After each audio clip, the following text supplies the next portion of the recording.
If someone had told Robert Ashford that the most important meeting of his career would be with a 4-year-old in knee-high socks, he would have laughed them out of the building. But fate doesn't check calendars, and it certainly doesn't care for titles. The mahogany door to Robert's corner office swung open without so much as a knock. The 36-year-old CEO of Meridian Industries looked up from his computer screen, expecting to see his assistant with the next interview candidate.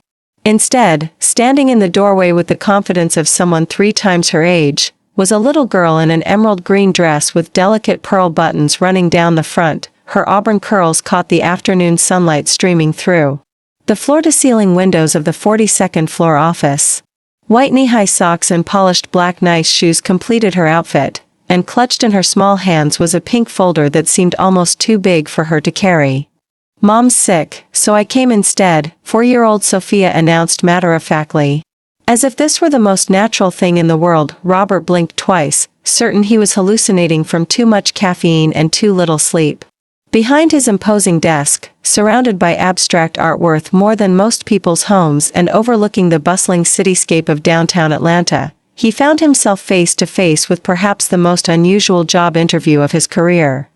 "I'm sorry, what?" he managed to say, his deep voice softer than usual. Sophia walked purposefully across the marble floor, her small footsteps echoing in the spacious office.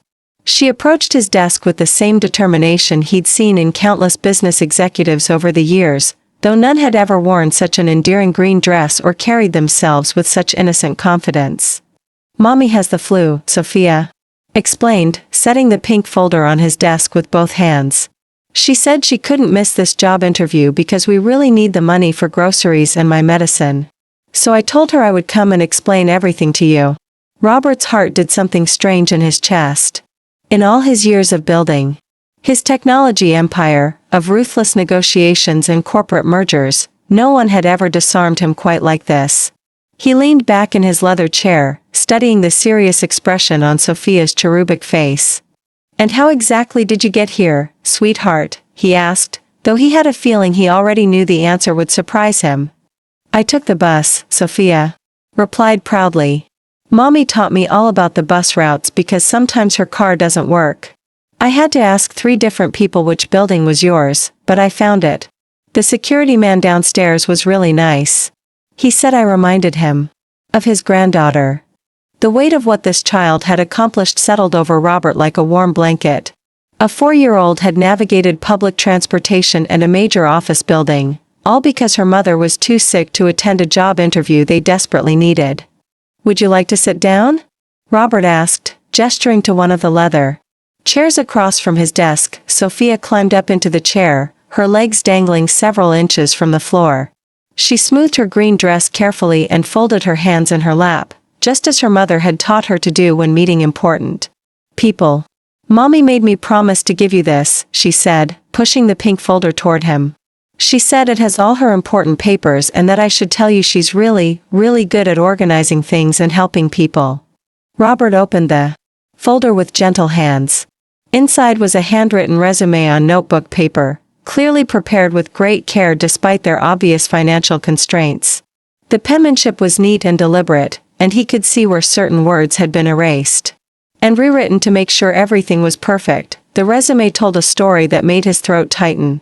Sarah Matthews, 28 years old, single mother. High school graduate who had been working multiple part-time jobs to support herself and her daughter since Sophia was born. Restaurant server, house cleaner, grocery store clerk. No steady employment for the past 6 months since her last job ended when the restaurant closed down, but what struck him most were the personal references. 3 different people had written brief notes about Sarah's character. Her former manager praised her reliability and kindness to customers.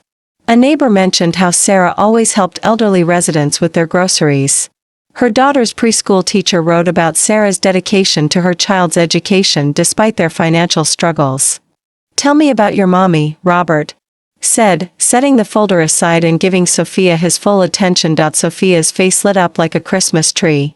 "She's the best mommy in the whole world.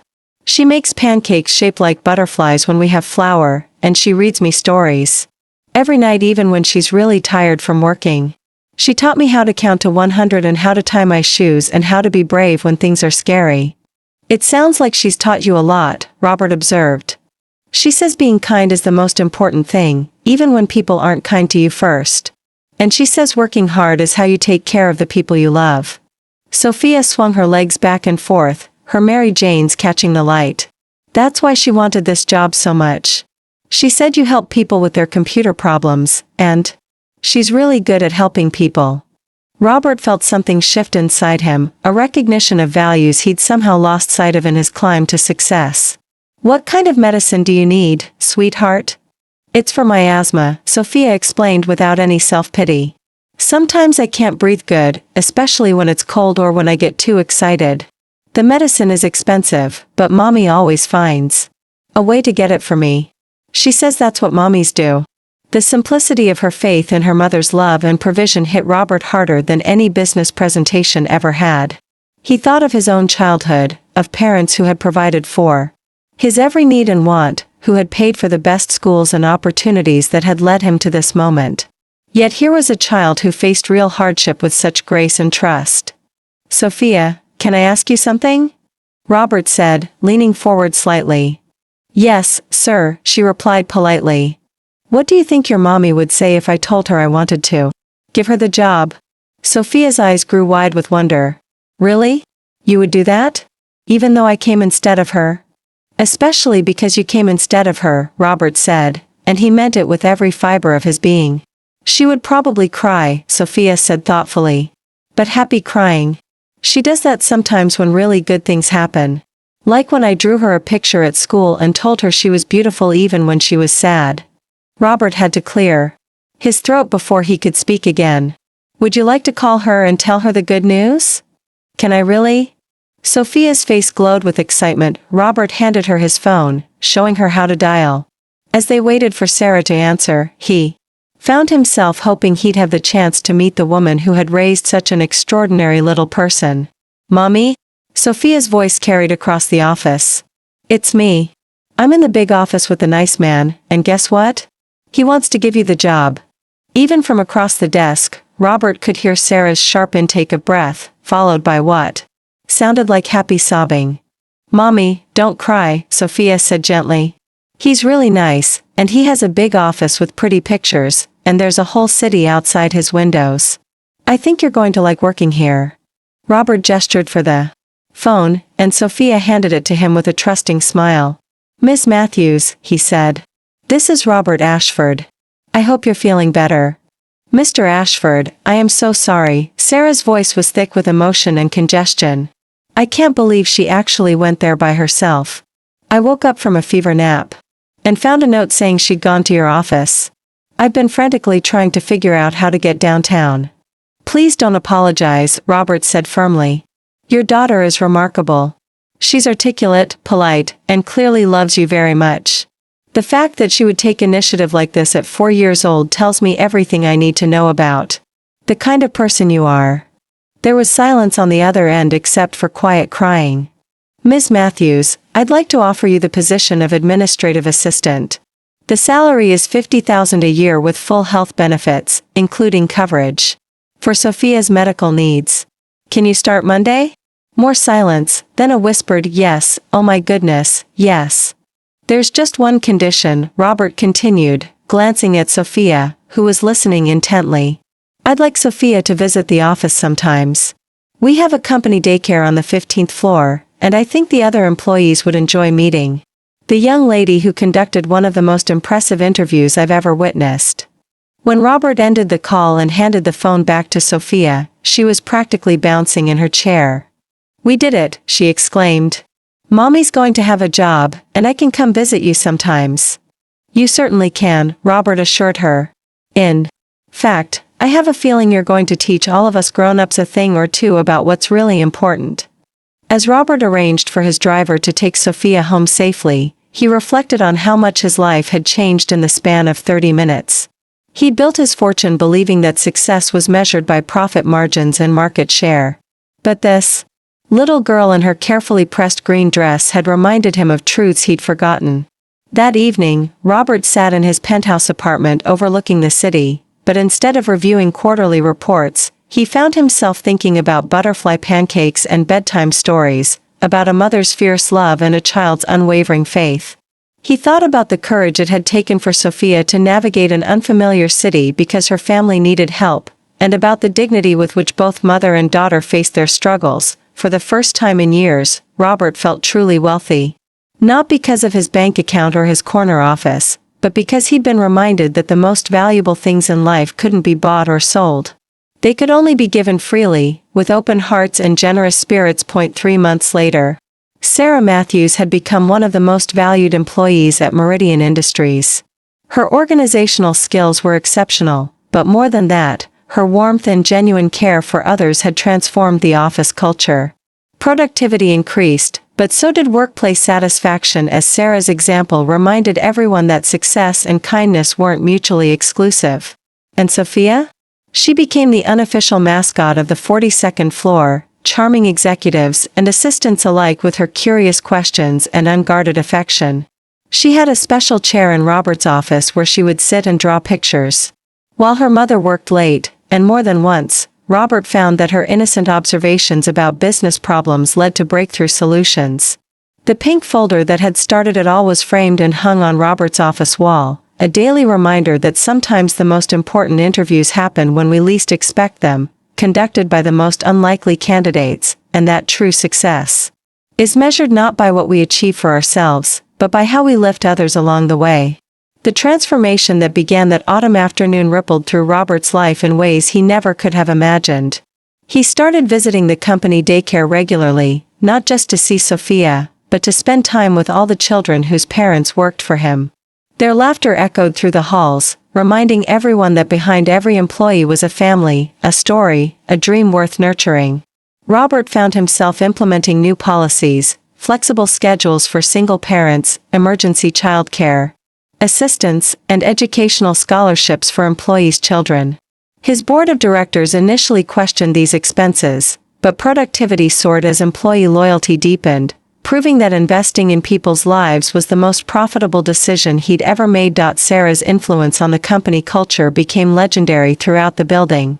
She remembered everyone's birthdays, knew the names of their children, and somehow always sensed when someone was struggling with personal challenges. During the harsh winter months, she organized coat drives for families in need, turning the corporate lobby into a distribution center filled with warmth and generosity. Robert watched in amazement as his sterile business environment transformed into a community where people genuinely cared for one another. Sarah's desk became an unofficial counseling center where employees would stop by to share their worries and leave feeling heard and supported. Her gentle wisdom, born from her own struggles, provided comfort to colleagues facing divorces, health scares, and financial hardships. The day Sophia turned 5, she surprised everyone by announcing she wanted to have her birthday party at Daddy Robert's office. The innocent slip of tongue made Robert's eyes well up with tears, as he realized this little girl had claimed him as family in the way that only children can do, so purely and completely. Sarah quickly corrected her daughter, her cheeks flushing with embarrassment, but Robert knelt down to Sophia's level and whispered that he would be honored to be her honorary daddy at work. The birthday party filled the 42nd floor with the sound of children's laughter, colorful balloons, and the kind of joy that money could never buy. As Robert watched Sophia blow out her candles, surrounded by people who had become their chosen family, he realized that his corner office had become something far more valuable than a symbol of power. One evening, as autumn painted the city in shades of gold and crimson, Sarah knocked softly on Robert's office door. She carried an envelope in her trembling hands, and her usual composure seemed shaken by some internal storm. Robert immediately set aside his work, sensing the gravity of whatever had brought her to his door so late in the day. With tears streaming down her face, Sarah explained that she had received an acceptance letter to the night school business program at the local university, something she had secretly applied for months earlier. She had never dared to dream that someone like her could pursue higher education, but Robert's belief in her worth had awakened ambitions she had buried beneath years of survival. The scholarship she had received would cover her tuition, but she was terrified of asking for the flexible schedule she would need to attend classes while continuing to work and care for Sophia. Robert's response surprised even himself as he immediately approved not just the schedule changes, but also announced that the company would cover her remaining expenses and provide additional childcare support during her study hours. He had learned from Sophia that investing in someone's dreams was the most powerful gift you could give, and watching Sarah's face transform from fear to hope reminded him why he had fallen in love with business in the first place. That night, as he walked through the quiet office building, Robert reflected on how a 4-year-old's courage had set in motion a chain of events that had restored his faith in humanity and reminded him that true leadership meant lifting others higher than they ever thought possible. The pink folder still hung on his wall, but now it was surrounded by photos of company picnics, graduation ceremonies, and countless moments that proved success was best measured not in dollars earned, but in lives transformed. Years later, when business school students would ask Robert about his most important hiring decision, he would smile and tell them about the day a 4-year-old girl in a green dress walked into his office and taught him that courage comes in all sizes, that love makes people do extraordinary things, and that sometimes the best way to change a life is simply to believe in someone when they need it most. He would tell them about Sarah, who eventually earned her business degree and became his vice president of human resources, revolutionizing how the company treated its employees and their families. He would speak of Sophia, now a confident teenager, who still visited his office to share her school projects and dreams of becoming a doctor so she could help other children who struggled to breathe. Most importantly, he would tell them that the greatest business lesson he ever learned came not from a textbook or seminar, but from a child who showed him that true wealth was measured in the lives you touched and the love you shared. In a world that often seemed to value only results and achievements, Sophia had reminded him that the greatest success of all was recognizing the profound dignity and worth of every person who crossed his path, and the incredible things that could happen when you responded to that recognition with kindness, opportunity, and hope. The little girl who had once stood in his office clutching a pink folder had grown into a young woman who carried herself with the same confidence and compassion that had first captured his heart. And Robert knew that whatever challenges lay ahead, he would face them with the wisdom that only comes from understanding that the most important investments we make are not in stocks or bonds, but in the infinite potential of the human spirit.